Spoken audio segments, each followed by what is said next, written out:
செய்தி. வணக்கம். விவி செய்திகளுக்காக செய்திகள் வாசிப்பது திருதி. 108 திவ்ய தலங்களில் ஒன்றான ஸ்ரீ யோகலட்சுமி நரசிம்மர் ஆலயத்தில் பாட்டாளி மக்கள் கட்சி பசுமை தாயகம் தலைவர் சௌமியா அன்புமணி சாமி தரிசனம். 108 திவ்ய தலங்களில் ஒன்றானதும் 64வது திவ்ய தலமான ராணிப்பேட்டை மாவட்டம் ஷோலிங்க ஸ்ரீ யோகலட்சுமி நரசிம்மர் மற்றும் ஸ்ரீ யோக ஆஞ்சநேயர் சுவாமி திருக்கோவிலுக்கு பாட்டாளி மக்கள் கட்சி பசுமை தாயகம் மாநில தலைவர் சௌமியா அன்புமணி ரோப்காரில் சென்று ஸ்ரீ யோகலட்சுமி நரசிம்மர் அமிர்தவல்லி தாயார் சன்னதியில் சாமி தரிசனம் செய்தார். தொடர்ந்து சிறியமலையில் அமர்ந்துள்ள ஸ்ரீ யோக ஆஞ்சநேயர் சுவாமிகளை தரிசனம் செய்தார்.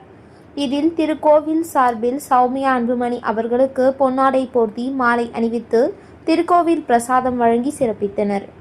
இதில் மாவட்ட செயலாளர் சரவணன், மாவட்ட தலைவர் ஒழுகூர் சம்பத், வழக்கறிஞர்கள் லோகநாதன், கோகுல், நகர செயலாளர் பார்த்திபன், மாவட்ட இளைஞர் அணி தலைவர் அருள்ஜோதி, மாவட்ட அமைப்பு செயலாளர் ராஜேஷ், நகர வன்னியர் சங்க தலைவர் சீனிவாசன் மற்றும் முருகன், சூர்யா உள்ளிட்ட பலர் உடனிருந்தனர்.